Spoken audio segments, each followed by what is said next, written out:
Okay. We'll see the homework first. Checkpoint number 4. What is the answer? Answer is this path, C and E. It is the biggest loop and clockwise. C and E, maximum area enclosed by clockwise cycle. We have seen previously that clockwise cycle will give you positive work done. Bigger the cycle or bigger the loop, more will be the area, more will be the work done. Clear? So that was the question asked. Out of these 6 paths, which 2 of these curved paths should be the part of the closed loop? Those curved path plus containing vertical lines. है ना? If net work done of the gas is to be maximum positive value, तो positive के लिए clockwise, maximum negative होता तो ये वाला path आता, बड़ा सबसे बड़ा anti clockwise. Maximum negative value आई थी, A and F would have been the answer in that case. Now checkpoint number 5, this is important again. All the checkpoints are important in fact. देखो इसमें क्या बोला है, change in internal energy कितनी होगी? I in find out the change in internal energy in each path है ना, greatest first in fact. So which path will have change of internal energy greatest? All will have equal, all tie, because initial and final positions are same. यहाँ पे जो temperature है और इधर only temperature difference counts for the change in internal energy, no other factor. N CV delta T. And so number of moles are fixed. Same gas is expanded through various paths. And CV is also fixed. Only change of temperature. That is same for all the cases. इसमें change of internal energy तो same हो गई. Work done greatest first किस में होगा? Can anybody speak out? Work done is greatest first in which path? Sir, fourth. Okay, fourth. Can you explain why fourth? Sir, area under the Area under graph the is most. area. That. Area under the graph. All right. So maximum in fourth, then 4, 3, 2, 1. All right. And then magnitude of energy transmitted Q है ना, greatest first किसमें जब सबसे ज्यादा energy होगी? Q is equal to change of internal energy plus work done. 4, 3, 2, 1. तो same है, जिसमें वर्क डन मैक्सिमम है that will receive maximum energy transmitted, maximum energy will be given to that. Again 4, 3, 2, 1. You can see the answer here. Answer नीचे ही है देखो. Internal energy का symbol they have taken this. We have taken internal energy का symbol क्या है अपना? U symbol है अपना. They have taken delta E internal. In E stand for energy, I and T stand for internal. So this is also a good question. This has been asked in various competitive examinations. This is the simplest one. For one complete cycle shown in the PV diagram, change of energy of the gas. यहाँ से start किया, इधर गए, इधर गए. Came back to the same initial point. No change of energy, 0. The net energy transferred as Q, positive, negative or 0. इसमें energy plus Q होगी, minus Q होगी और 0 होगी. P is here, V is here. Quick answer, can you reply? Anti clockwise arrows है, anti clockwise में negative, अभी ऊपर भी था ना ये. I have just told you anti clockwise में आंसर ये होगा. एंटी क्लॉकवाइज में more negative work is done. देखो एंटी क्लॉकवाइज में because work now internal energy तो चेंज हो नहीं, whatever energy we give same amount of work done will be there. तो वर्क डन नेगेटिव किस में? तो ये वाला एरो अपोजिट जा रहा है, इसका एरिया जो है कंप्रेशन हो रहा है, area work done is more negative है ना, और ये वाला एरो इधर जा रहा है, इसका पॉजिटिव होगा लेकिन कम पॉजिटिव होगा, तो net work done will be negative.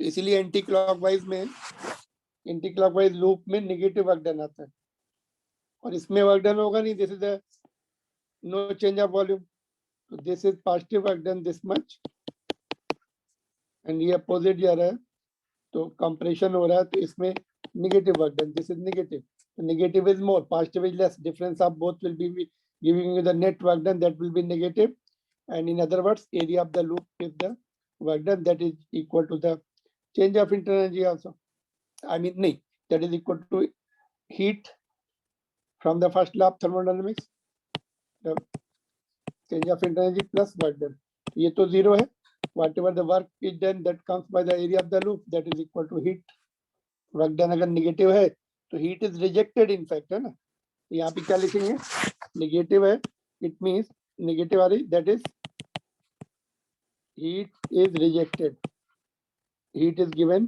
To the surrounding by the gas, है ना, ऊपर मैंने समझाया था साइन कन्वेंशन में, heat is given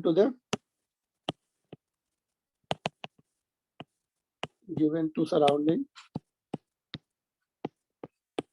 by gas, by system, है ना, गैस में सिस्टम रिजेक्ट हो रही है, होना क्या चाहिए, gas should, system should receive the heat from surrounding and do the work, positive work, लेकिन नेगेटिव हो रहा है ना, तो in that much heat will be rejected to the surrounding. What about question number 7? Bolo. Check point number 7. The figure here shows 5 paths traversed by the gas on PV diagram, laying the path according to the change of internal energy. एक ही gas के 5 paths are shown, है ना. Single gas is undergoing 5 processes for which change of temperatures are shown. So you have to find out change of internal energy greatest first. सबसे ज्यादा किसमें होगी बोलो? Yes, somebody. Sir 5 में सबसे ग्रेटेस्ट। Okay, 5 में सबसे greatest, और then second number पे 5 में greatest first क्यों है? सर T1 से T3 ज्यादा बड़ा चेंज है। ये सबसे आइसोथर्म्स जो हाईएस्ट टेम्परेचर का है, ये लोएस्ट टेम्परेचर का, change of temperature is maximum, है ना, तो 5 इज फर्स्ट, और उसके बाद 1 3 4 3 2 1 everything is same because 1 3 और T- 4 इक्वल है, और 2 क्यों नहीं इक्वल है? सर T1 से T2 जा रहा है, सेकंड सभी इक्वल है, 1 सभी to 2 इक्वल है, देखो, it is change of internal energy is independent of the process, it depends only of change of temperature. तो देखते हैं answer, greatest 5 greatest change because of greatest change in T लिखा है, then tie 1 2 3 4, clear? So this is also good question for examination, competitive examinations, and your for normal examinations. All right, so all the questions are clear, I hope. Now moving on to the kinetic theory of gases, जो हम लोग कल कर रहे थे. We have seen some of the points. हम लोगों ने देखा था PV is equal to nRT, ये एक हमने फार्मूला पढ़ा था आइडियल गैस इक्वेशन का. P is the absolute pressure or total pressure, V is the total volume, and is the number of moles, universal gas constant, and absolute temperature. Number of moles का एक point discuss कर ले, देखो number of moles का, you have the mole concept full chapter in your chemistry, है ना.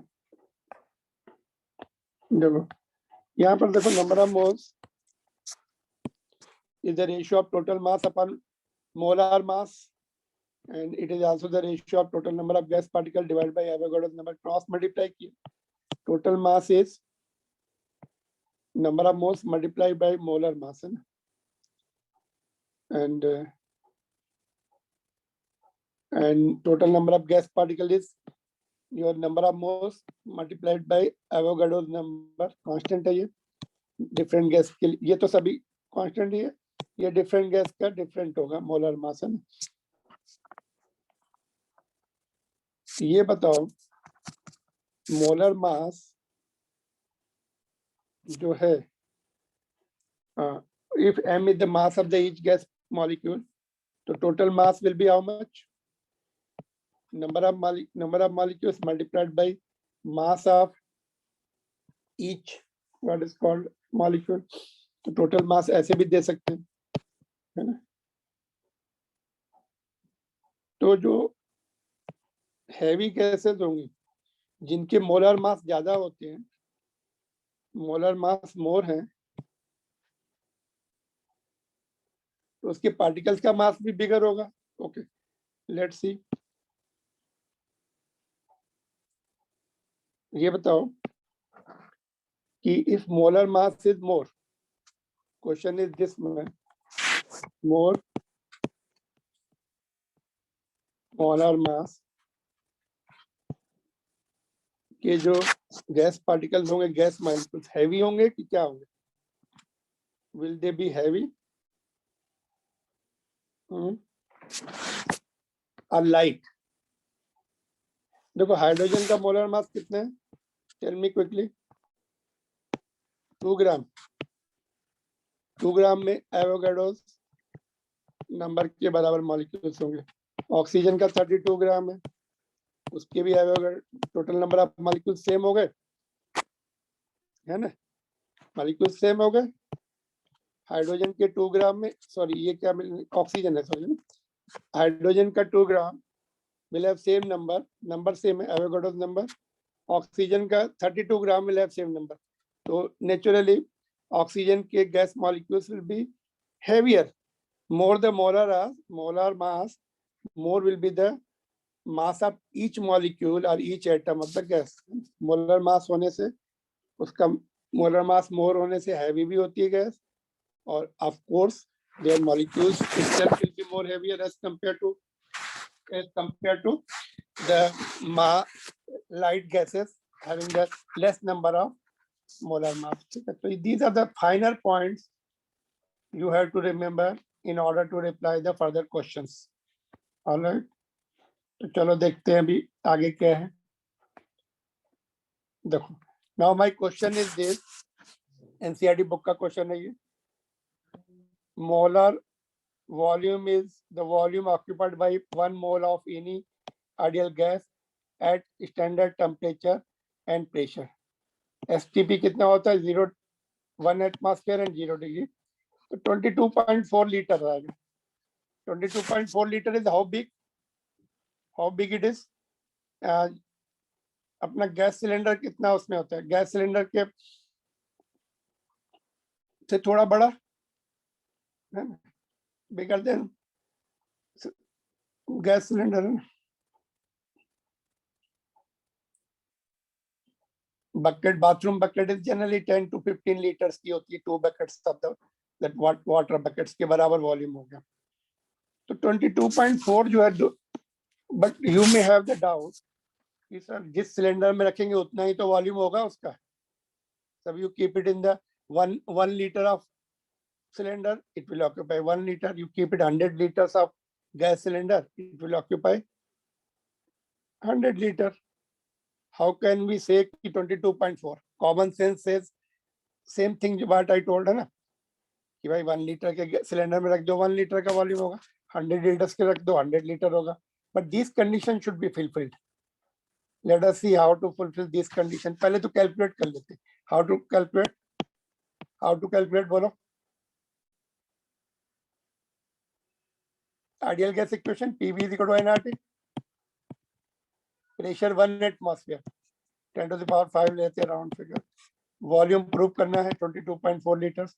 Number of moles 1 है, ये 8.3 है. टेम्परेचर कितना है? 0, 273. सॉल्व इट, मीटर में आ जाएगा. This will be certain metre. Okay, ये if we solve it, it will come 22.4. यहाँ पे 1.013 लेना पड़ेगा, एक्यूरेट वैल्यू लेनी पड़ेगी. यहाँ पे 8.314 भी होता है ना, एक्यूरेट वैल्यू लेना तभी एक्यूरेट आएगा। 8.314 इंटू 273 है ना। If you solve it 22.4 into 10 to the power कितना आएगा, -3 मीटर क्यूब, तो विच विल बी 22.4 लीटर। ठीक है, because 1 litre is 10 to the power -3। ये आंसर आ जाएगा। ठीक है, now the point which I discuss कि भाई ये तो जितने whatever the cylinder volume of cylinder is there, that much it will occupy. So let's understand how it will occupy 22.4 always. देखो ये सिलेंडर ले लो, free to move up and down, negligible mass। तो यहाँ पे प्रेशर कितना लगेगा, 1 atmosphere only. इसका खुद का तो मास है नहीं, just understand pressure will be 1 atmosphere। ठीक है, तो if you compress it, अभी ये 22 पे सेट हो गया, how much volume is settled, this much volume settled, so now you press it further and leave it, automatically it will come and get settled here 22.4 liter per। if you pull it outward and leave it, it will go down and get settled here at 22.4 liter। that's how explanation is। if you are maintaining 1 atmosphere pressure, so piston is free to move and of negligible mass, always occupy 22.4 liter, and you compress it and leave it, it will come back। while you are compressing it, you are increasing the pressure, and it has to be 1 atmosphere, then you leave it, atmosphere will apply the force and its pressure will be this much at sea level, so it will come back। if you pull it outward, then it will again go down and get settled at 22.4 liter। okay? That's how it is there। now next one is, if I tell you draw the graph between PV by NT versus P, P the pressure, V the volume, N is the number of moles, and T इसका graph, ये सभी terms का graph P के साथ कैसा आएगा, let's see। PV, okay, PV is equal to nRT होता है ना, ideal gas equation, PV is equal to nRT, तो PV upon NR NT sorry is equal to R। ये पूरा टर्म कितना है, R है, which is equal to 8.3 independent of P, तो graph will come like this, constant है, this is constant। you increase the pressure or decrease the pressure, R is not going to change, it is universal gas constant। even if you shift the n, n को इधर shift कर दिया, चलो बताओ, let me check your common sense। PV is equal to T का graph कैसा आएगा, will it be same or different, versus P, नीचे P है, यहाँ पे अगर मैंने ये लिख दिया अभी, तो graph will be same, because again now this set to n इधर आ गया, n into R। if n is 1, so it will be coinciding, if n is greater than 1, it will come here, but it will be similar looking। if n is number of moles are less, so it will go down, but it will be parallel to the pressure axis, because दोनों constant है, n भी इधर आ गया। all right, this point is clear। let's see now the question based on this, very interesting question। देखो उससे पहले ideal gas के बारे में, रियल गैस के बारे में पढ़ते हैं। तो we have so far we have discussed the ideal gas in which intermolecular forces are negligible, but practically it doesn't happen। practically क्या होता है, थोड़ा बहुत intermolecular forces होता है ये गैस पार्टिकल्स के बीच में, तो they don't follow the ideal gas exactly, थोड़ा बहुत variations आते हैं आंसर्स में। but if you want कि भाई real gas should give the results similar to the ideal gases, or we want to use the ideal gas equation for real gas, what should be the condition? Condition should be this। in fact, okay, let me read it। in fact, gases have just some intermolecular forces, they don't follow the ideal gas equation at STP, standard temperature and pressure पे नहीं follow करेगा, but at high temperature, this is the objective question also, at high temperature and low pressure, their density is low, therefore intermolecular forces will be weak, है ना? And they follow the ideal gas law. They follow the ideal gas law. They follow ideal gas laws. So you have to remember, high temperature pe they will be just away. They will be having the fast motion and will be at maximum distances, and low pressure, है ना? तो density कम रहेगी उनकी, intermolecular forces will be negligible, and therefore it follows the ideal law, gas law, है ना? So high temperature पे they have the tendency to behave as a ideal gas. ठीक है? Now coming to the question. Question ये है, okay, यहाँ पे देखो सेम जो ग्राफ अभी हम डिस्कस कर रहे थे, अगर हमने देखो टेम्परेचर इसका टी, ये तो ये ग्राफ क्या है, आइडियल गैस का है, और हमने रियल गैस ली, एक T3 टेम्परेचर पे ड्रॉ किया, फिर T2 पे ड्रॉ किया, फिर T1 पे, तो T1 is coming close to ideal gas, it means T1 should be will be maximum and T3 will be minimum. ये दूर जा रहा है, आइडियल गैस का जो ग्राफ है उससे दूर जा रहा है, ये है ना, काफी दूर है. तो दिस इज क्लोज, तो T1 इज हाई टेम्परेचर. ये टर्म सेम है. अच्छा, एनसीईआरटी बुक में नंबर ऑफ मोल्स को म्यू सिंबल दिया है, हम लोगों ने क्या लिया, एन. केमिस्ट्री में क्या लेते हैं, एन लेते हैं कि म्यू लेते हैं? N. एन इज नहीं लेते sir. Mostly, most of the places it is n only, so therefore we are using n only, है ना? तो just remember mu is nothing but n only, है ना? This is a good question. This was asked in AIMS also.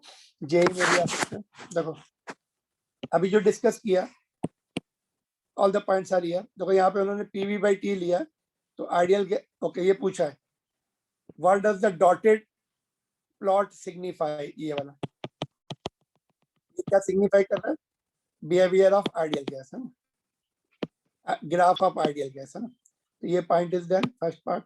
Second part, which is true, T1 is greater than T2 or T1 is less than T2?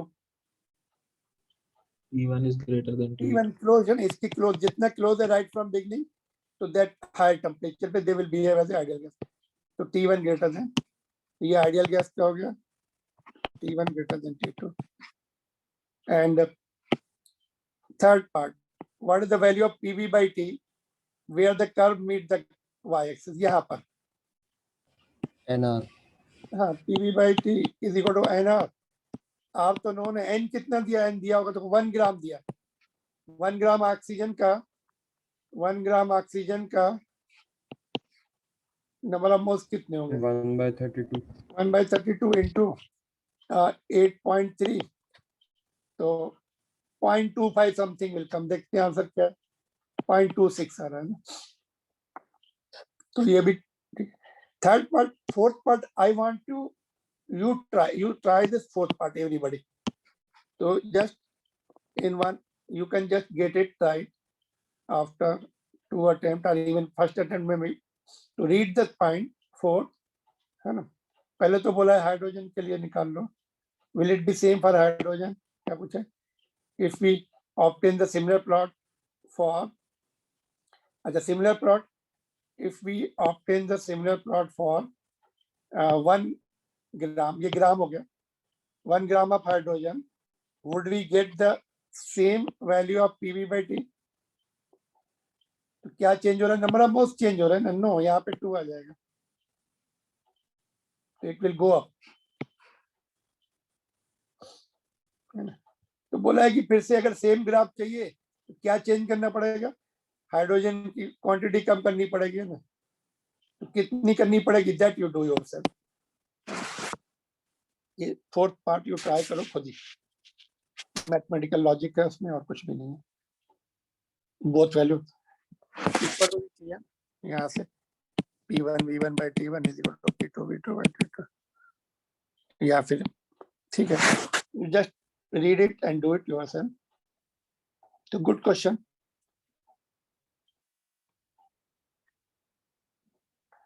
तो ये boys law, Charles law, ये physics में पूछे नहीं जाते, but you should have the idea. Boys law is nothing but isothermal process, it represent the isothermal process. Gauss law में क्या है, टेम्परेचर कांस्टेंट है, तो ideal gas equation VV is equal to constant, P inversely proportional to V, that is nothing but isothermal में भी यही पढ़ा था. Dotted lines represent the ideal one and T1 is greater, तो ये T1 वाली line close to ideal one आ जाएगी, T2 T3 कम है तो ये दूर आइडियल से दूर चली जाएगी, है ना. they will be this point you have to remember in mind कि what is that more temperature, that graph will be close to the ideal gas, है ना. चार्ल्स लॉ में क्या है, P remains constant, तो आइसोबारिक प्रोसेस हो गया ये, V directly proportional to T, इसके ग्राफ भी यू कैन रेफर, है ना. आइसोबारिक के हमने 2 ग्राफ बनाए थे ना, एक तो VT के साथ भी बनाया था,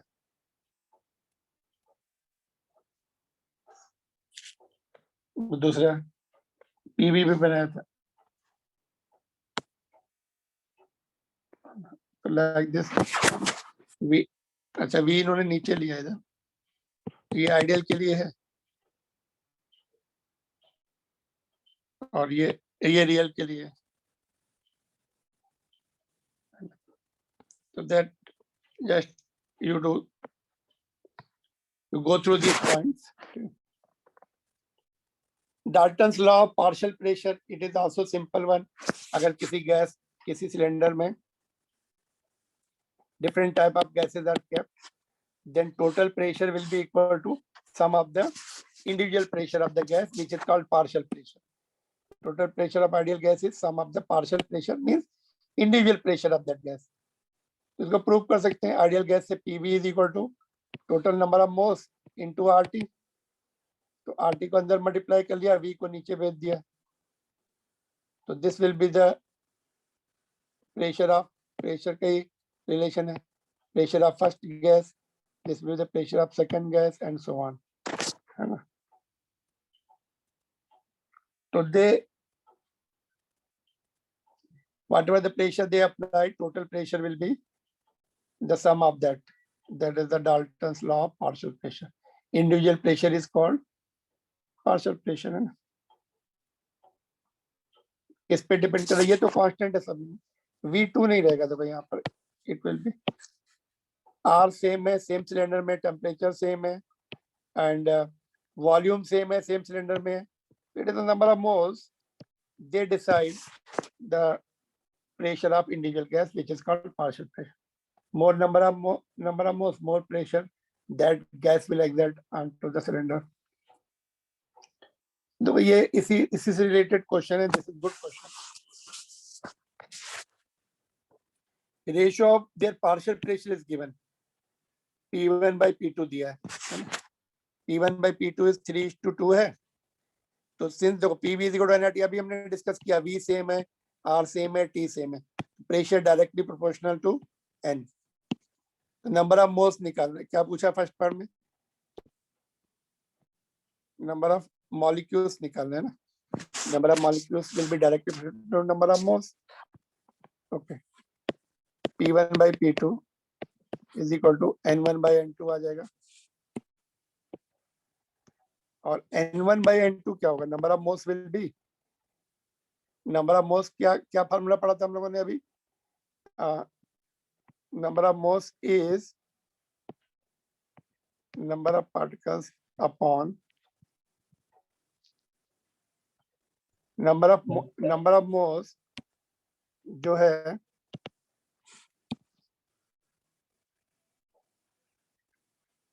Number of molecules divided by Avogadro number. हाँ, नंबर ऑफ मोल्स अभी हमने पढ़ा था N/Na, है ना. Na will get cancelled, है ना. N1 upon N2, so that is equal to P1 by P2, 3/2. तो ये तो सेम रहेगा ratio. What about density, mass density, तो मास डेंसिटी इज मास पर यूनिट वॉल्यूम. यहाँ पे देखो वॉल्यूम भी आएगा, वॉल्यूम विल गेट कैंसल, है ना, मैंने इसीलिए नहीं लिखा, देखो वॉल्यूम विल गेट कैंसल. तो मास में now mass is equal to, अभी नंबर ऑफ मोल्स का हमने पढ़ा था, मास अपॉन मोलर मास है ना, तो mass is equal to number of moles into molar mass, ये N1 into molar mass of 1 है ना, और N2 into molar mass of 2, ठीक है। N1 by N2 तो यही आ रहा है 3/2, molar mass of 1 is 20.2 divided by molar mass of oxygen 32.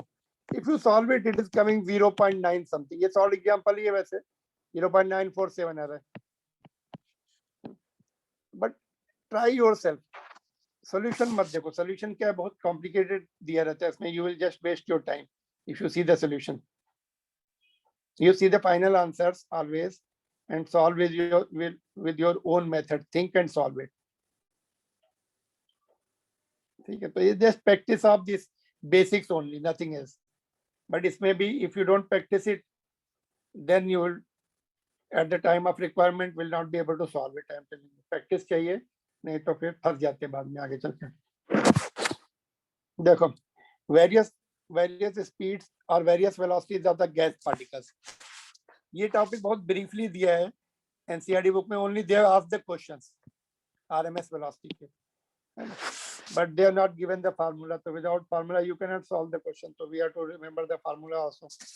देखो, if v1 v2 v3 are the speed of the gas particles, then average speed will be sum of that speed divided by number of particles, है ना, तो सबको add कर दो and number of particles से divide कर दो, and the total number of gas particles. Very simple, but it is very difficult to get the individual speeds because millions of particles are there और उनकी speed भी पता नहीं रहती है, नंबर तो खैर कैलकुलेट कर सकते हैं, तो therefore other formula is there.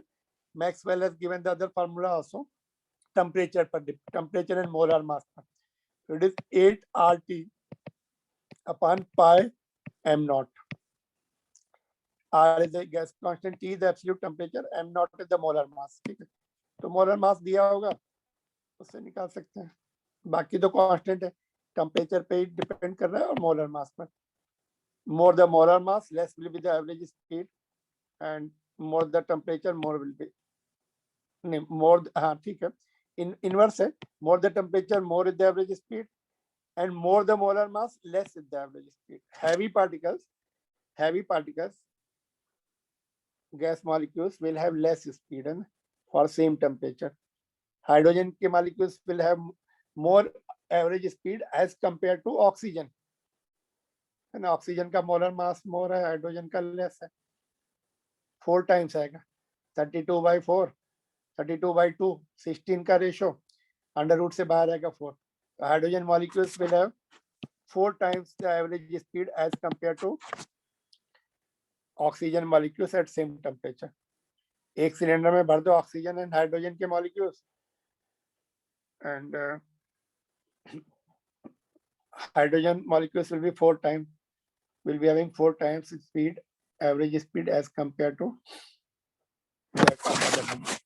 तो ये लॉजिक सभी के लिए, ऑल द स्पीड जितनी भी हमने लिखी है सभी में ये इसी पे डिपेंड कर रहा है, ओनली कांस्टेंट्स आर चेंजिंग, है ना, अदरवाइज जो लॉजिक मैंने बताया सभी के लिए constants are different and T/m0 is constant and fix for all type of velocities और स्पीड्स. तो मीन स्क्वायर वेलोसिटी क्या होती है? ओके, दूसरी कौन सी है? Mean square velocity. तो स्क्वायर करके और उसका मीन निकालो, है ना, पहले स्क्वायर कर लो फिर मीन निकालो, स्क्वायर करके ऐड करके मीन निकालो, है ना. तो इसका टेम्परेचर के साथ इसका जो इसमें भी रूट होता है, इसमें जो है रूट नहीं होता because it is squared one. Third one is the root mean square velocity. इसका रूट ले लो, इसी का रूट ले लो, तो रूट मीन स्क्वायर, ये मीन स्क्वायर है, इसका रूट लगा दो, है ना, तो रूट मीन स्क्वायर. तो क्या करना है, रूट लेना है, ठीक है, और मीन स्क्वायर का मीन भी लेना है v1 स्क्वायर पर, तो उसका मीन तो हमने निकाला ये स्क्वायर्ड वेलोसिटी का, तो उसका रूट ले लेना है बस, है ना. तो टेम्परेचर के साथ इसका भी रूट ले लो अभी, तो टेम्परेचर के साथ अपना टेम्परेचर एंड मोलर मास के साथ किया, तो इसमें फैक्टर 3 है, देखो इसमें लेस देन 3 है फैक्टर, 8/π इज लेस देन 3। तो देखो यहाँ पर देखो, अगर हम दोनों का स्क्वायर आरएमएस का भी स्क्वायर कर दे, देखो V RMS square is equal to mean square, mean square velocity is equal to V RMS का स्क्वायर्ड वेलोसिटी, दोनों तरफ स्क्वायर कर दिया, बोथ आर इक्वल,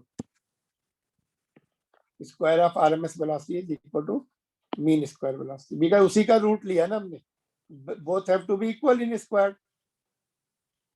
ठीक है, तो जहां कहीं पे तुम्हें डेरिवेशन प्रेशर का डेरिवेशन में ये आता है, if you want you can replace it with the root mean square velocity in the derivation of pressure, which we are going to do it now itself.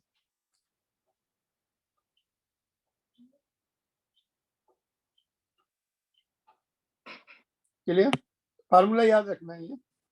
तो again I was telling you, अगर individual mass of the molecule के term में relation change करना है तो देखो molar mass is equal to how much mass of the each particle, molar mass में कितने पार्टिकल्स होंगे एवोगाड्रो नंबर के बराबर, तो ये आ जाएगा देखो, तो we R M S is equal to 3RT upon m, m is the mass of each gas molecule है ना, ठीक है, छोटा m जो है हमने गैस पार्टिकल का मास लिया हुआ है, और capital M is the total mass of the gas. Will not be changing the symbol, otherwise you will have lot of confusion. M into Na, ठीक है, तो R upon Na क्या होता है? Do you remember? R upon Na is Boltzmann constant. देखो single particle के term में भी याद है, देखो temperature and mass, more molecular mass less speed, and more molecular mass means heavy particles, जिसके पार्टिकल्स हैवी होंगे उसकी average speed all the speeds will be less, सभी स्पीड में यही आ रहा है इंक्लूडिंग आरएमएस। ठीक है, तो हाइड्रोजन के मॉलिक्यूल्स का मास कम होगा एज कंपेयर टू नाइट्रोजन और ऑक्सीजन और other gases, heavier gases. And third one is most probable speed. This is the speed possessed by the maximum number of gas particles. एक sample में जो सबसे ज्यादा पार्टिकल की स्पीड होती है उसको मैक्सिमम मोस्ट प्रोबेबल स्पीड बोलते हैं, तो उसमें फैक्टर और कम हो गया, यहाँ पे 2, other 3 terms are same, only the constant is changing further less. तो आउट ऑफ दिस ये स्क्वायर वाले को छोड़ दो, बाकी all remaining are the main 1, 2 and ये 3। तो सबसे ज्यादा किसकी आरएमएस की है, सेकंड नंबर पे कौन है, एवरेज, एवरेज का सिंबल हम लोगों ने बार लगाया ऊपर, ठीक है, या कभी कभी यहाँ पे भी एवरेज लिख देते हैं, and which is greater than most probable MP VMP, ठीक है, वीएमपी मोस्ट वाली लिस्ट है, उसमें फैक्टर 2 आ रहा है अंडर रूट के अंदर, इसमें आरएमएस में 3 आ रहा है, और ये less greater than 2 and less than 3, 8 divided by pi will be 2 point something and less than 3। ठीक है, these formulas particularly RMS के क्वेश्चन है एनसीईआरटी बुक में, that we do 2 questions will do, एक तो एनसीईआरटी बुक का, एक दूसरा क्वेश्चन का। देखो √3RT/m0, तो ऑफ कोर्स इसमें even if you don't know the formula then also you can manage, VRMS is directly proportional to T upon m0 है ना, इससे हो जाएगा ये। I want you to do yourself है ना, at what temperature, okay ठीक है चलो, RMS speed of the atoms in argon gas cylinder is equal to the RMS speed of helium, तो VRMS 1 is equal to VRMS 2, ठीक है, equal दिया तो कंडीशन लिख ली, उसके बाद √3RT 1 upon m01, 3RT 2 upon m02, square कर दो और ये 3R कैंसिल होगा, T1 upon m01, T2 upon m02, तो क्या है T1 क्या निकलना है, at what temperature is the RMS speed of an atom. Atom RMS speed atoms की होती है, molecules की होती है ना. In an organ का कितना है molar mass? 39. इसको roughly अगर हम okay, calculation is your headache, you do it. ये इन्होंने क्या किया है, एटॉमिक मास दिया हुआ है ना, और वो AMU में दिया हुआ है, तो मोलर मास कितना हो जाएगा? ये एटॉमिक मास इसलिए लिखा है कि मोनो एटॉमिक है वो, that is nothing but a molar mass only. तो मोलर मास भी इतना हो जाएगा, 39.9 ग्राम हो जाएगा. That is what we are dealing. We are not dealing with the atomic mass. Atomic mass से डील करना है तो वो जो लास्ट में फार्मूला बनाया वो लिखना पड़ेगा, स्मॉल m वाला. तो we are not that using that. ये ग्राम, U का मतलब पता, you know, anybody know this? U is what? AMU होता है, एटॉमिक मास यूनिट, जो हम 12th में पढ़ेंगे, नॉट नाउ. तो but you take it gram and consider molar mass. Molar mass में ग्राम में कन्वर्ट हो जाएगा वो. और T1 निकालना है.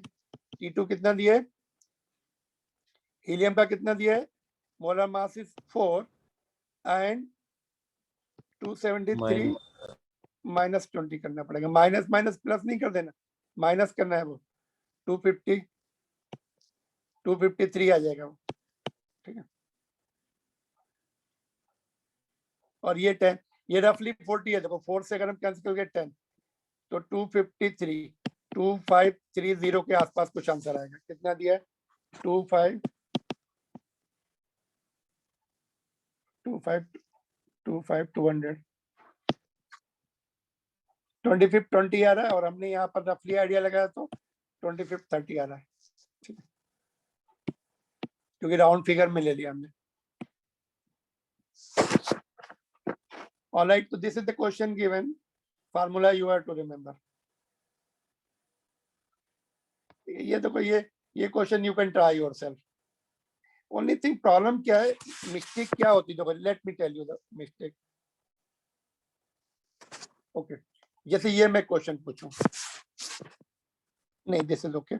This question, find RMS velocity of gas particles of O2. चलो, कैन यू टेल मी? पहले फार्मूला लिखते हैं. देखो क्या फार्मूला? 3RT/m0. बोलो, just let me ask you, you have to reply.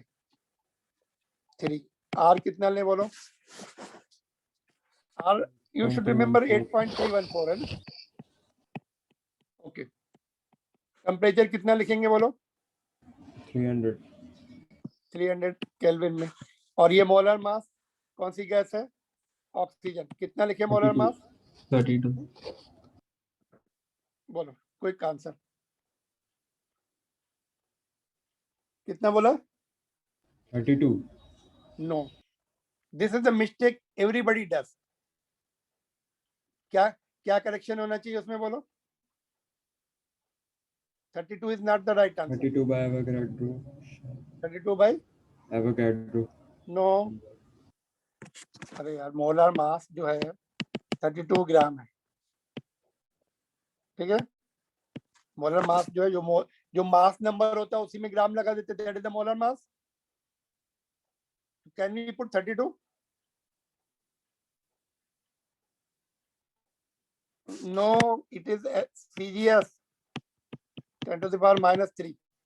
तो ये 32 into 10 to the power -3. This is the mistake everybody does. KG में कन्वर्ट करना है. ठीक है, it will come close to 482 कुछ आ जाएगा, रफली समथिंग क्लोज टू 480 मीटर पर second, slightly more than that.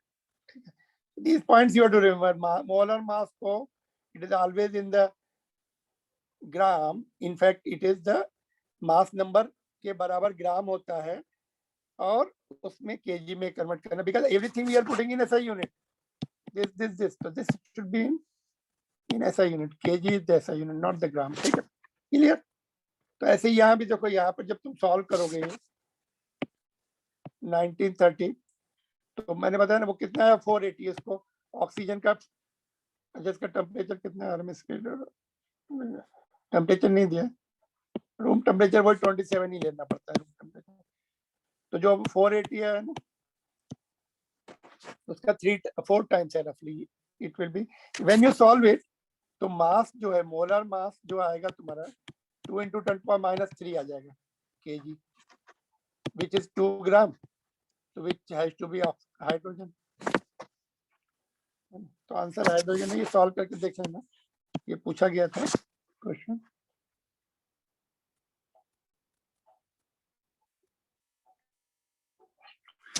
All right, so this is the questions, similar question, easy रहते, you can do it, you can manage it.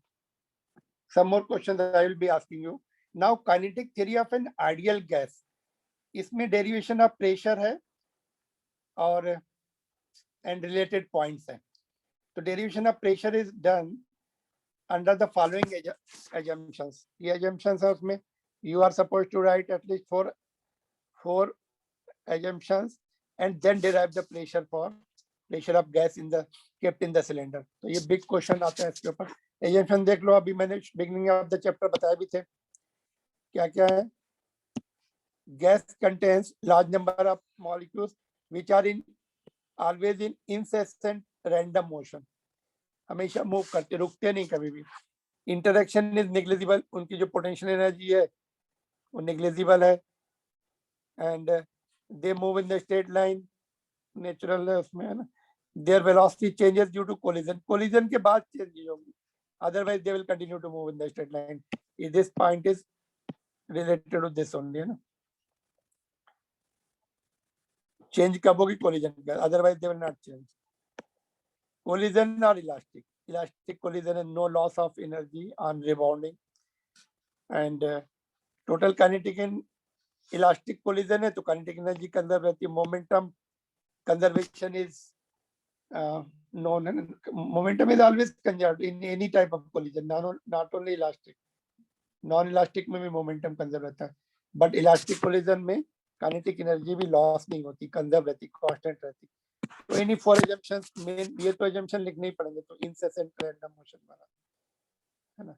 interaction भी negligible है, ये भी लिखना पड़ेगा, straight line, elastic collision and conservation। तो easy to remember है। After writing this derivation of pressure, that is a big derivation, let us see the way NCERT book has given, we will follow that one, or otherwise you can just note down from your classroom में जैसे करा जाना, doesn't matter। There are 2 methods, one is NCERT book, other is both methods में main क्या, देखो pressure का derivation करना है तो pressure is force upon area, है ना, और force is rate of change of momentum dp/dt upon area. Area of the wall ले लेंगे ये, that is L²। Rate of change of momentum निकालते हैं अभी, वैल्यू पुट कर देंगे, ठीक है। तो these are the basics we have to follow. Pressure is equal to force upon area, force is equal to rate of change of momentum per unit, I mean rate of change of momentum with respect to time. तो change of momentum निकालना है और area से divide कर देना है, right. लेकिन problem ये है, यहाँ पे हम एक पार्टिकल को मॉनिटर कर रहे हैं, एक पार्टिकल का निकाल के और उसकी जो बाद में फिर जनरलाइज कर देंगे, एवरेज वेलोसिटी में कन्वर्ट कर देंगे, है ना, because all particles may not have the identical velocities, इसलिए एवरेज लेना पड़ता है सबका। तो एवरेज में कन्वर्ट करने का पॉइंट भी we have to follow carefully. तो सबसे पहले कंसीडर करते हैं, एक मॉलिक्यूल को आइडेंटिफाई करते हैं, उसके जो वेलोसिटी कंपोनेंट है, एक्स डायरेक्शन में vx है, इधर x है, देखो इधर y है, ऊपर z है ना। Right handed coordinate system, i cross j should be equal to k cap. Fingers को टर्न करो इधर, i से j की तरफ ऊपर आनी चाहिए, y इधर नहीं आएगा। राइट हैंडेड कोऑर्डिनेट सिस्टम से x i cross j will be equal to k cap, thumb will be going up, ठीक है। तो एक पार्टिकल लिया, उसके components along the XYZ axis ये है, और हिट करने के बाद this is the shaded surface जिसको हम कंसीडर करें, इसको हिट किया, बाउंस बैक हो गई, तो इसका एक्स कंपोनेंट रिवर्स हो गया। देखो इनिशियली एक्स कंपोनेंट इधर रहेगा, बाद में इधर रहेगा, बाकी कंपोनेंट 90 डिग्री पे है, they will not be reversing, therefore they will not be undergoing the change of momentum, therefore no force will be acted by that components. X component का चेंज ऑफ मोमेंटम होगा और वही force लगाएगा, shaded surface पे ये, इसका area कितना होगा, L, L is the side, तो area will be L square. Cubical container लिया है, but it is valid for any shaped container, वहां पे फिर छोटा सा एरिया लेना पड़ेगा उस कंटेनर का, यहाँ पे हम फुल एरिया ले रहे हैं बिकॉज इट इज यूनिफॉर्म। तो ठीक है, ये एजम्पशन जो है, consider the gas enclose in the cubical cylinder having the side L, and ये वेलोसिटी के कंपोनेंट है, area of the shaded surface is L square, ये वाला।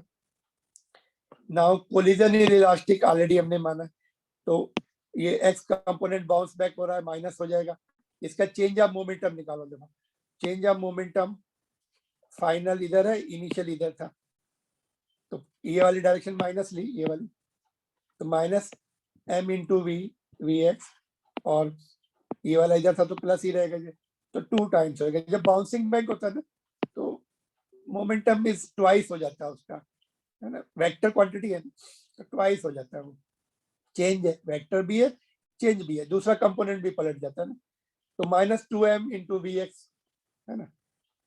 तो therefore according to the conservation of momentum delivered to the wall, ये इसका खुद का हुआ, इतना इसने इसको ट्रांसफर कर दिया, है ना। तो एक्शन रिएक्शन से न्यूटन थर्ड लॉ से बोल सकते हैं, तो इतना मोमेंटम वॉल को मिल गया, है ना। वॉल ने इधर लगाया, माइनस आ रहा है, इसने वॉल को इधर लगाया मोमेंटम, ठीक है, तो 2mvx हो गया। Now nv is the number of molecules पर यूनिट वॉल्यूम। एनसीईआरटी बुक में उन्होंने n लिया, बट हमने n किसका लिया, मोल्स का लिया हुआ है, तो यहाँ पे मैंने चेंज कर दिया, देखो nv, it is the number of molecules पर यूनिट वॉल्यूम। देखो nv is the number of molecules पर यूनिट वॉल्यूम। इनफैक्ट इसका अगर फार्मूला बनाएंगे, चलो फार्मूला यहाँ पे देखो मैंने लिखा है, कहाँ गया, number of molecules, total number of gas molecules divided by volume, that is nv, total molecules per unit volume, नीचे वॉल्यूम, तो nv is the number of molecules per unit volume.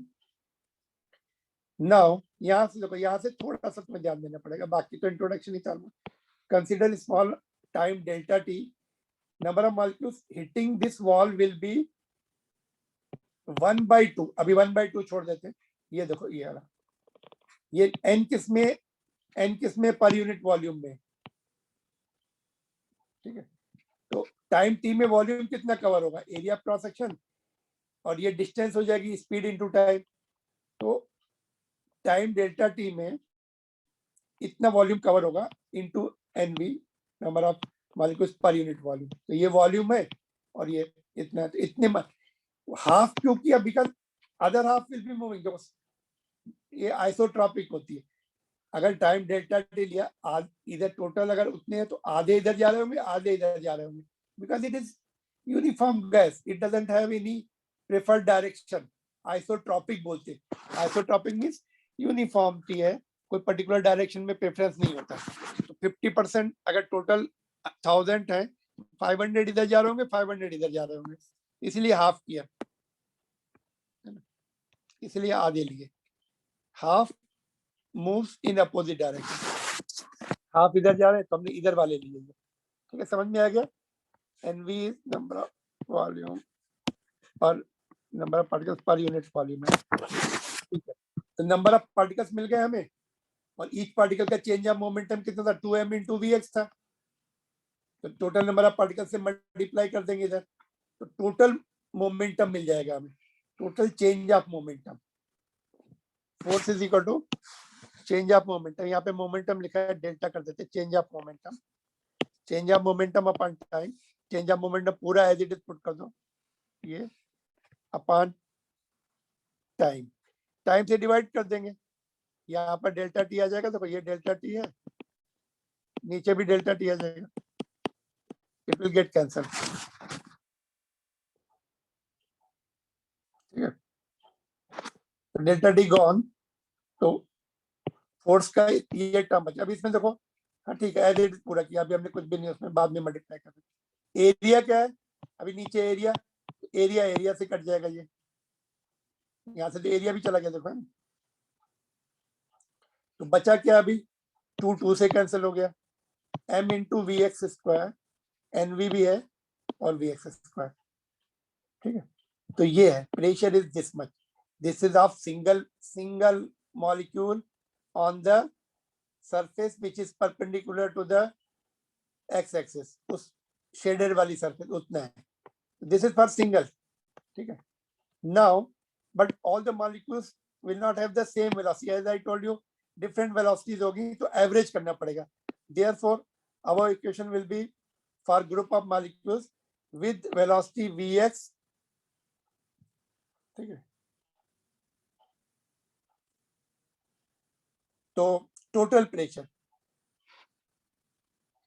कुछ ग्रुप कुछ के पास vx होगी, बाकी group will have different than vx, है ना, some will have this much, तो एवरेज लेना पड़ेगा। Total pressure is obtained by summing over the contribution due to all groups, तो यहाँ पे एवरेज ले लिया उसका, v square x average is average of vx square, vx square का एवरेज है, ठीक है। जैसे हमने ऊपर निकाला था एवरेज वेलोसिटी, तो ग्रुप का सभी ग्रुप का एवरेज आ गया यहाँ पे, बस ये चेंज कर देना है, उसमें शॉर्ट में लिख दो, ये पॉइंट को शॉर्ट में लिख दो, taking the average of all, average velocity of all the particle. इसको अगर तुम you don't want to write, इतना एक्सप्रेशन नहीं लिखना है, टेक यहाँ पे लिख देंगे एवरेज, ये डायरेक्ट लिख दो, यहाँ एक ब्रीफली लिख देना टेकिंग द एवरेज, है ना, यहाँ पे टेकिंग एवरेज वेलोसिटी, बस that's all. Since all are not having the same velocity, taking average velocity, so you can skip this much, okay? Nobody is going to read that in that detail, okay? तो average हो गया, बस यहाँ से देखो ये change जो है यहाँ पे बार लग गया, बार का मतलब एवरेज होता है, ठीक है। नाउ गैस इज आइसोट्रोपिक, है ना, यूनिफॉर्म है, नो प्रेफर्ड डायरेक्शन, है ना, ये नहीं कि भाई एक्स की तरफ भी जाएंगे, ऐसा कोई वो नहीं है। तो देयरफॉर उनकी x and y and z components equal होंगे, उनकी एवरेज वेलोसिटी के कंपोनेंट्स इक्वल होंगे, average squared velocity will have equal component. तो vx को क्या लिख सकते हैं, 1/3, सबको ऐड कर दो, सब इक्वल है, ऐड करके 1/3 कर दो, तो सभी का कंट्रीब्यूशन आ जाएगा, सभी कंपोनेंट इंक्लूड हो जाएंगे ना। तो vx इज, तीनों को ऐड करके ऑल 3 आर इक्वल, फिर से 3 से डिवाइड कर दो, this term will be equal to vx only, vx square only, and this is the mean square velocity, क्योंकि ये कंपोनेंट है ना, स्क्वायर्ड के कंपोनेंट है, किसी पार्टिकल का ये v है मीन स्क्वायर, तो उसके component x y and z ऐसे आ जाएंगे, तो this is nothing but A mean square velocity, पढ़ा था हमने थोड़ी देर पहले, v is the speed and this is the mean squared speed, velocity भी हो सकती है, स्पीड भी हो सकती है, मीन स्क्वायर स्पीड और mean square velocity.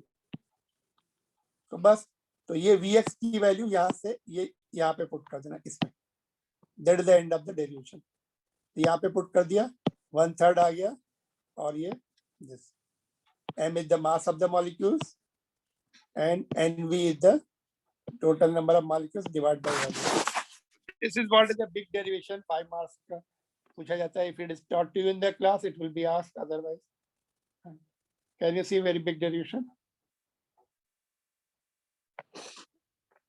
almost 99% given in your textbook. I have followed your textbook method, not that guide method, उसमें उन्होंने दूसरी तरीके से किया, गाइड में ऐसे होगा, ये पार्टिकल इधर गया, फिर इधर से टकरा के इधर आया, तो टाइम निकाला उन्होंने, कितना टाइम लगेगा, L 2L/Vx, यहाँ पे टाइम से 2L/Vx से डिवाइड किया, तो सेम रिजल्ट आ जाता है बाद में, ये हाफ का, ये हाफ वाला फैक्टर नहीं लिया उन्होंने।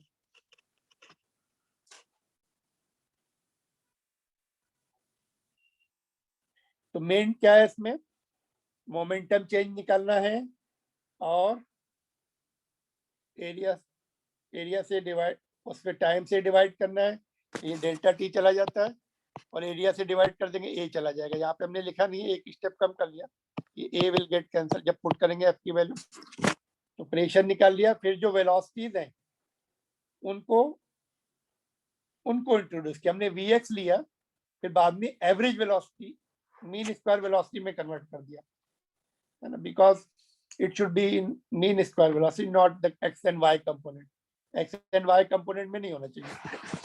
इसको हम ये भी तो लिख सकते हैं, VRMS भी तो लिख सकते हैं, VRMS लिख सकते हैं कि नहीं, अभी थोड़ी देर पहले बताया था।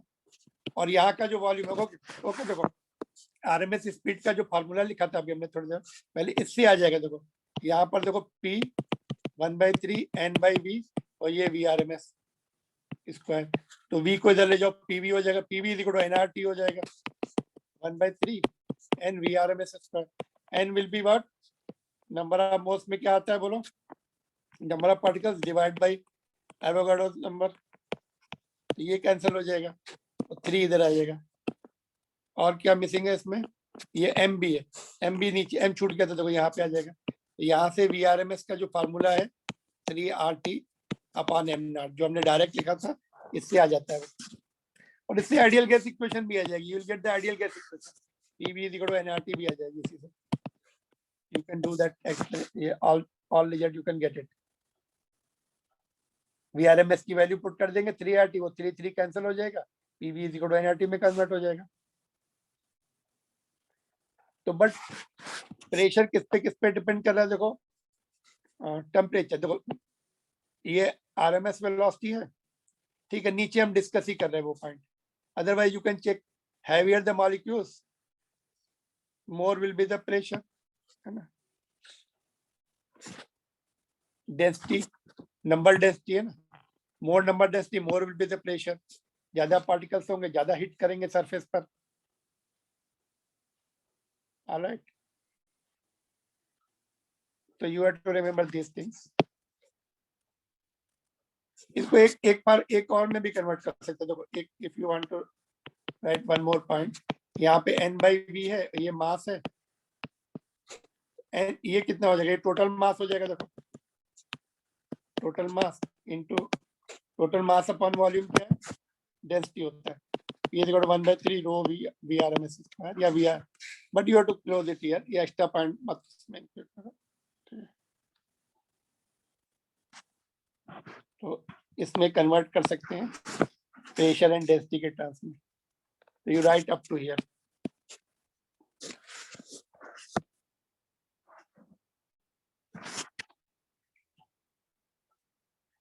तो ये इंटरप्रिटेशन है, कभी कभी ये पूछते हैं kinetic, what do you mean by kinetic interpretation of temperature. इसका मतलब ये होता है, मतलब ये है kinetic energy of gas particles, gas molecules depends on temperature only, not the type of the gases. इस रूम में जो है, सपोज तुम्हारे रूम में जितनी गैस पार्टिकल्स हैं, सबकी काइनेटिक एनर्जी टेम्परेचर पे डिपेंड करेगी। सिंस टेम्परेचर इज सेम, तो सबका रेशियो 1:1:1 आएगा, नथिंग एल्स। उसके कि कौन कितनी हैवी गैस है उस पर डिपेंड नहीं करती।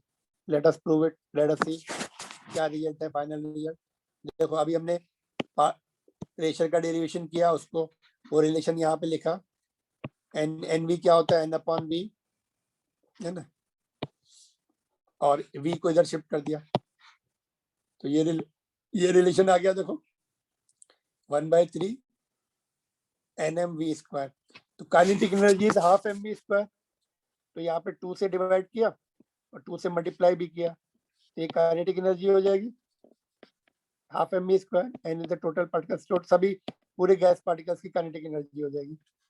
तो 2/3 बाहर आ गया, 3 तो पहले से था, 2 ऊपर आ गया, नीचे डिवाइड भी किया। तो E the average translational kinetic energy of molecules, सभी मॉलिक्यूल्स की, because total number of all the molecules, है ना। तो ये आ गया, देखो ये रिलेशन PV = 2/3 E।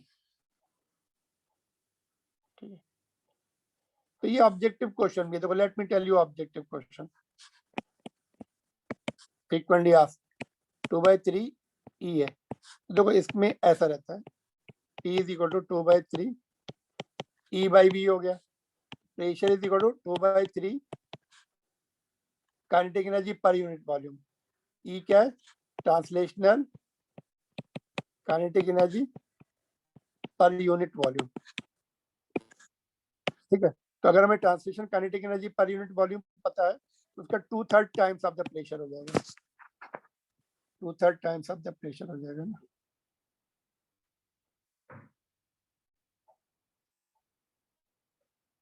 कभी कोई इसी सिंबल को बोल देते, take this symbol kinetic energy per unit volume, तो यहाँ से ये हट जाएगा, तो यही आंसर हो जाएगा, P इज इक्वल टू 2/3 और E is equal to 3/2P। Pressure का 3 को जब ले आओ 3/2 कर दो, तो 3/2 times of the pressure is translational kinetic energy per unit volume.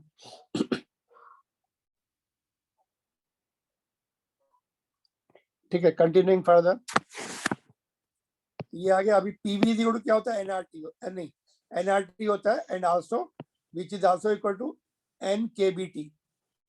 कल लिखा था लास्ट में, ये रूम में gas number of gas particles निकालने हैं तो ये फॉर्मूला यूज कर लो direct.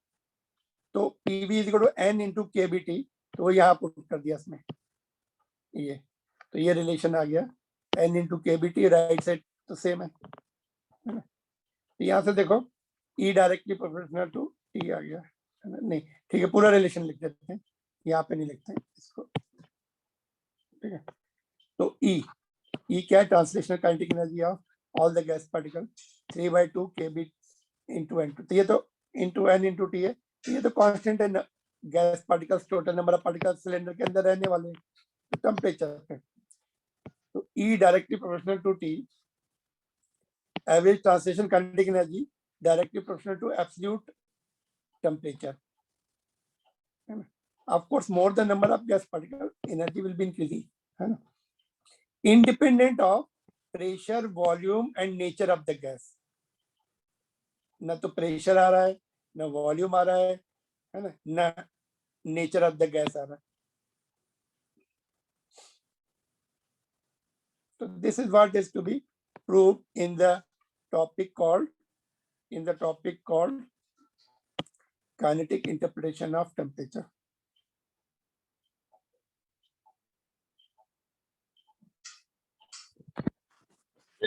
Any difficulty now? Very important point I am going to discuss, just my time, and we have the time, 15 minutes. So some important points are coming up. ठीक है, तो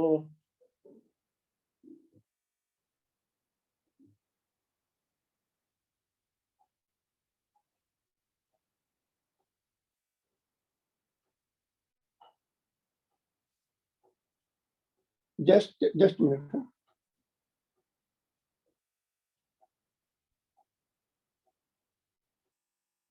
Today afternoon also we have the class.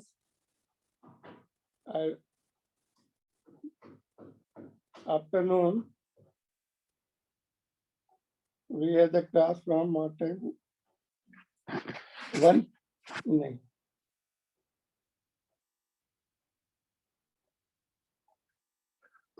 1:15 to 2:45. 1:15 से है. We'll continue with this topics only. तो देखो very important point आ रहा है, question इसी पे बेस है। देखो, what is the average translational kinetic energy of each molecule or per molecule है ना, each molecule मतलब सपोज किसी सिलेंडर में या रूम में जो गैस पार्टिकल है उनकी एवरेज ट्रांसलेशनल काइनेटिक एनर्जी कितनी होगी, 12 mv² जो हमने देखा था। तो average translation kinetic energy of each molecules is total energy of gas, all gas particle divide by n. ये किसकी है, ये पूरे गैस की है, कंप्लीट गैस की है ना, E divide by n, complete gas की इतनी है तो divide by n, n will go 3/2 kBT independent of gas. That is what I was telling you. Room में जितने गैस पार्टिकल्स हैं या सिलेंडर में जितने पार्टिकल्स हैं उनका रेशियो 1:1 आएगा, है ना। इसमें टाइप ऑफ द मोलर मास नहीं आ रहा है, मास ऑफ द गैस पार्टिकल नहीं आ रहा है, ये दोनों कांस्टेंट है। And T U can calculate also, room में अगर टेम्परेचर, रूम टेम्परेचर लेने 300 है अभी kelvin, KB is also known, multiply करके 3/2 टाइम्स कर दो, उसको 1.5 से मल्टीप्लाई कर दो। So this is very important point, particularly those who are going for competitive examination. Very frequently used point है ये, 3/2 kBT each particle की है, और total gas टोटल गैस की निकालनी है तो इसमें n से मल्टीप्लाई कर दो, number of gas particle cylinder में कितने हैं उससे मल्टीप्लाई कर दो। तो independent of gas, independent of type nature of the gas, independent of nature of the gas. All right.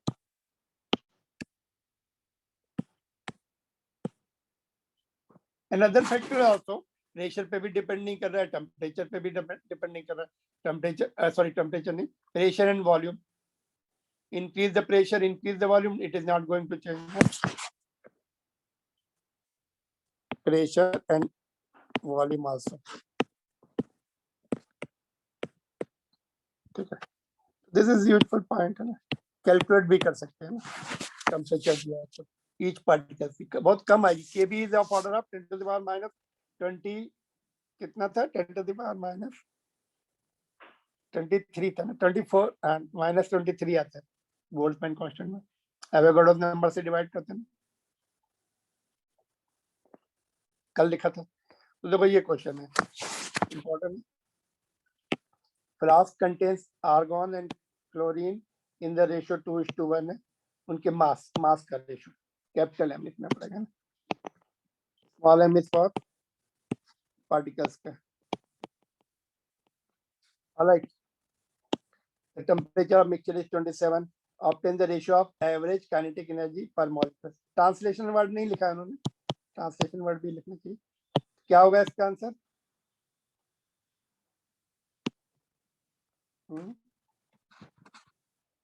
पर मॉलिक्यूल है ना, वही 1:1 आएगा, इंडिपेंडेंट ऑफ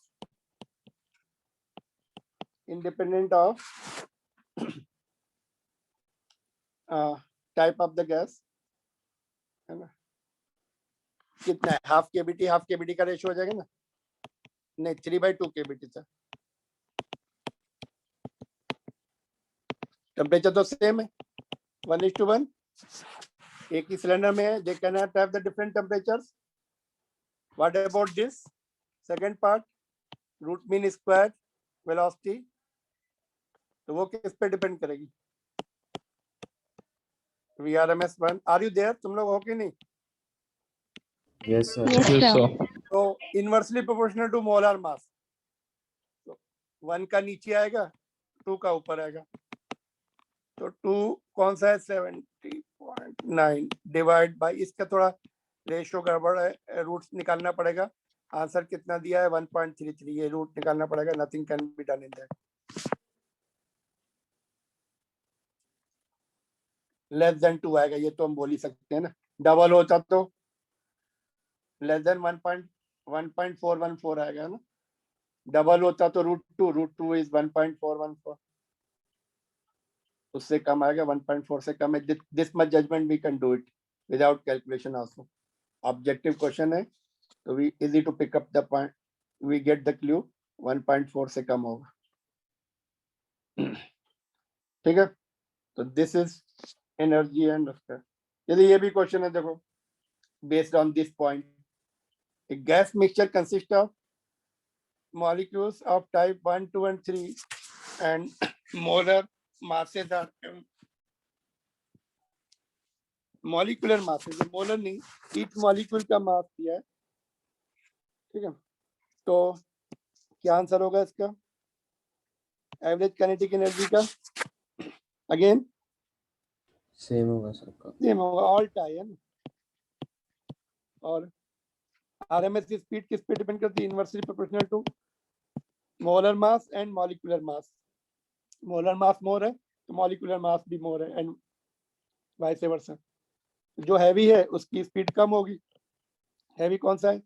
1 है ना, सॉरी हाँ कम होगी। पूछ ग्रेटेस्ट फर्स्ट लिखना है, जो लाइट है उसकी ज्यादा होगी ना। VRMS inversely proportional to lesser the mass more will be the RMS velocity. तो सबसे कम किसका है? थर्ड का, 3, 2, 1। ठीक है, ये आंसर देख लो, all tie 3, 2, 1। So these are the very useful questions.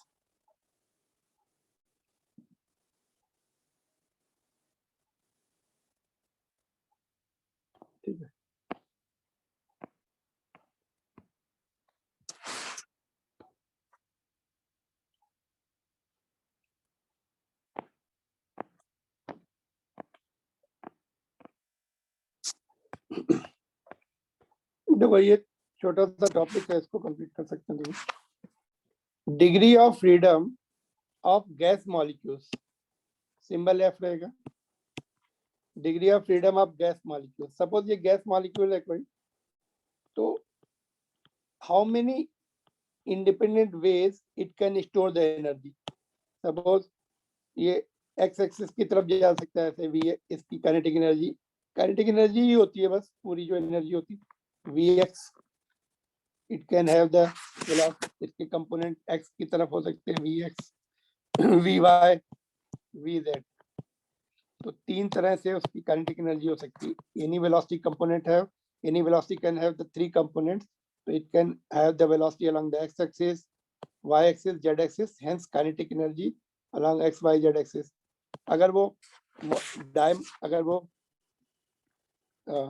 Diatomic है तो रोटेशनल काइनेटिक एनर्जी भी हो सकती है along x y z। x axis में तो जीरो होगा, पॉइंट मासेस होते हैं, और ये y एक्सिस के अबाउट रोटेट कर सकता है z एक्सिस के, तो it can have rotational energy also. And also if it is diatomic or polyatomic, it is joined with the bonds also, which can oscillate about the common bonds, तो vibrational energy भी हो सकती है। तो that is what is the all about degree of freedom is the independent degree of freedom of gas molecule is the number of independent ways the molecule can store the energy. For example, translational, it can go along the xyz axis, it can rotate about the axis, and it can vibrate also. तो तीन तरह से it can have independent ways to store the energy. ये जो internal energy है, it is all kinetic only. Potential energy तो negligible होती है उसमें, तो काइनेटिक एनर्जी भी बहुत तरह से हो सकती है ना, rotational, translational, vibrational.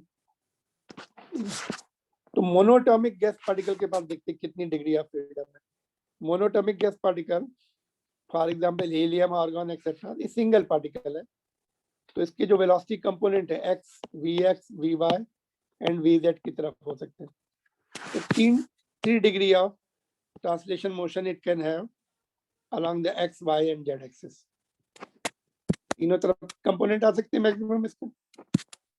Rotational zero होगा, because if it starts rotating it is a point mass, point mass का मोमेंट ऑफ इनर्शिया जीरो होता है, तो rotational will be such A negligible value, it is neglected.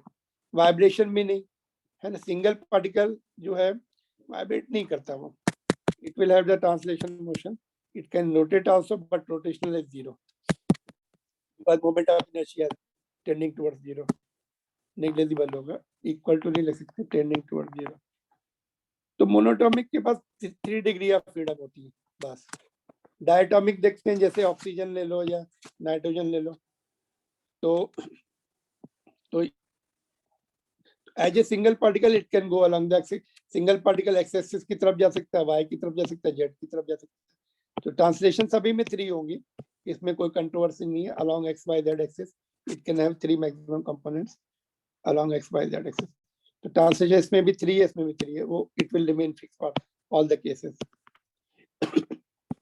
इसमें rotational देखो, if you assign the 3 coordinate system, frame of reference बना लिया हमने यहाँ पर, एक तो तुम्हारा हो गया एक्स एक्सिस इधर है ना, राइट हैंडेड कोऑर्डिनेट सिस्टम, तो ये दोनों पार्टिकल ऐसे घूम सकते हैं इस एक्स एक्सिस से, तो इसका मोमेंट ऑफ इनर्शिया होगा along the x axis, it will have rotational moment. Okay,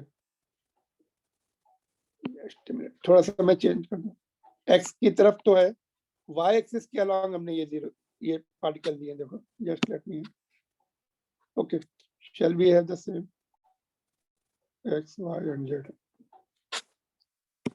just a minute, इसको मैं थोड़ा सा, अच्छा ये नहीं मिट रहा, ठीक है चलो कोई बात नहीं, यहाँ पे मैं चेंज कर देता हूँ। रोटेशनल किसके अलॉन्ग है, देखो 2 रोटेशनल दिख रही है, किसके अलॉन्ग, एक तो एक्स एक्सिस के अलॉन्ग है, दूसरा जेड के, वाई के अलॉन्ग 0 होगा। देखो यहाँ से एक्सिस पास हो रहा है, वाई हमने ये लिया, तो दोनों पॉइंट मासेस वाई एक्सिस पर है, तो मोमेंट ऑफ इनर्शिया 0 हो जाएगा इनका।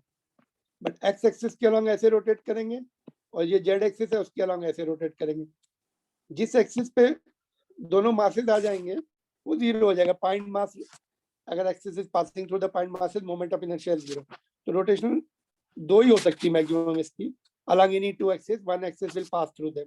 तो इस डायग्राम के हिसाब से along x and z और i y will be 0, क्योंकि वो y एक्सिस उसी से होके जा रहा है पॉइंट मासेस से। तो वाइब्रेशन कितनी हो सकती है? दो हो सकती है। देखो अगर इनको हम अज्यूम कर लें कि ये ऐसे ज्वाइन हो गए स्प्रिंग से, तो they can oscillate about this. जब ऑसिलेशन होता है किसी पॉइंट मास का स्प्रिंग से कनेक्टेड, तो उसमें दो एनर्जी, दो वाइब्रेशनल एनर्जी होंगी। एक तो होगी half m d y by d t, है ना, ये तुम्हारी काइनेटिक एनर्जी हो गई इन दोनों पार्टिकल्स की।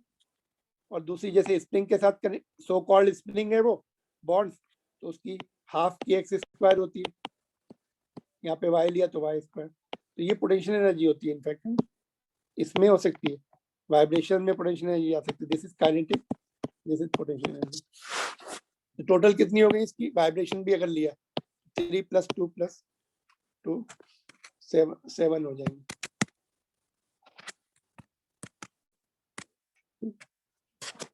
और पॉलीएटॉमिक सपोज मीथेन ले लिया CH4, उसका अरेंजमेंट ऐसे है ना? तो यहाँ पर क्या होगा? As a whole it can go along the x axis, it can go along the y axis, it can go along the z axis. तो ट्रांसलेशन तो as I told you there is no controversy in that, always 3। But इसका suppose हमने XYZ system बना लिया, यहाँ पे x, ये y और ये z। Right handed coordinate system कहीं भी ले सकते हैं, it should follow the I cross J is equal to k cap. तो अभी ये वाले पार्टिकल्स हैं, they are all not passing through x axis, तो IX भी होगा। y एक्सिस से सपोज ये दोनों पास कर रहे हैं, तो ये वाले नहीं पास कर रहे हैं, तो इनका मोमेंट ऑफ इनर्शिया mr² होगा। z एक्सिस से सपोज ये पास हो रहा है, बाकी चारों का होगा। तो नॉन लीनियर में they will have some of the particles away from the any axis, तो 3 मैक्सिमम इसमें भी along the XYZ axis, rotational जो है along XYZ जो है, some of the particle may have the 0 moment of inertia but other will have। Non linear में XYZ axis से तीनों से moment of inertia will be not some of the significant value, तो होगा as a whole it can have moment of inertia। ठीक है, तो इसकी ट्रांसलेशनल 3, रोटेशनल 3। वाइब्रेशन के लिए ये कॉम्प्लिकेट होता है। Vibration can be many vibration degree, तो depends upon the type of the gas. इनके बीच में हो सकता है ऐसे वाइब्रेशन, इनके बीच में हो सकता है, इनके, तो depend upon the type of the gas, total कितने पार्टिकल्स हैं, then only it can be calculated. तो depends upon the type of the gas. अच्छा, सपोज पॉलीएटॉमिक है, मोर देन 3 है, लीनियर है, some of the gases are having the linear molecules, ऐसे है, तो उसमें भी रोटेशनल अभी x के अलॉन्ग 0 हो जाएगी, y एंड z के अलॉन्ग नॉन 0 रहेगी। ऑलराइट, तो नॉन लीनियर में, non linear will have the rotational, कहाँ चला गया, just non linear will have the 2 rotational only, I mean linear will have 2 rotational. देखो जस्ट मिनट, लीनियर कहाँ गया, जस्ट मिनट,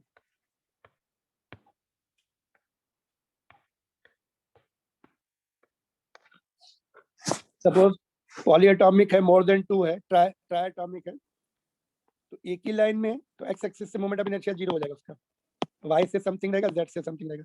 तो इफ सम कंट्रोवर्सी कम्स की linear है, it is 3 molecules but in line, यहाँ पर भी आ गया ना,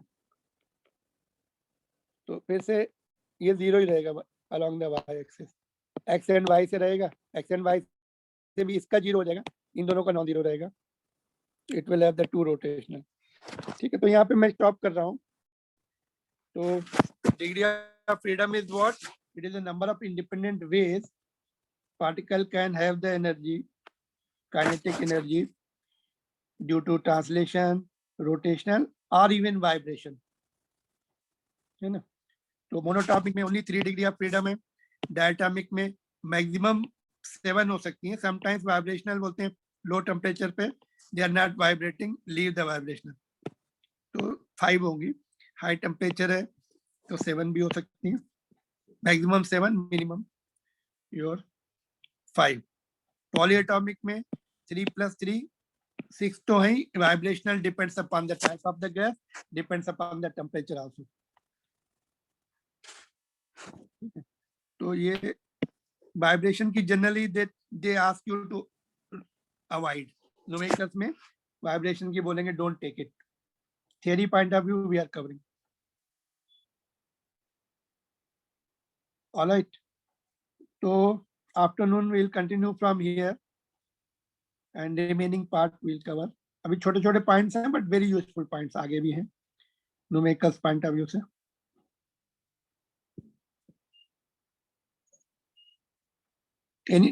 Anything you want to ask?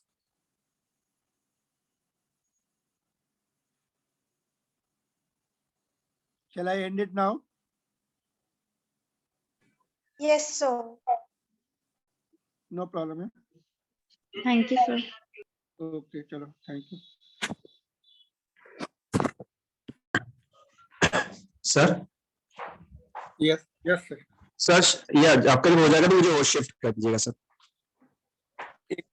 Yes, पहले मैं एंड मीटिंग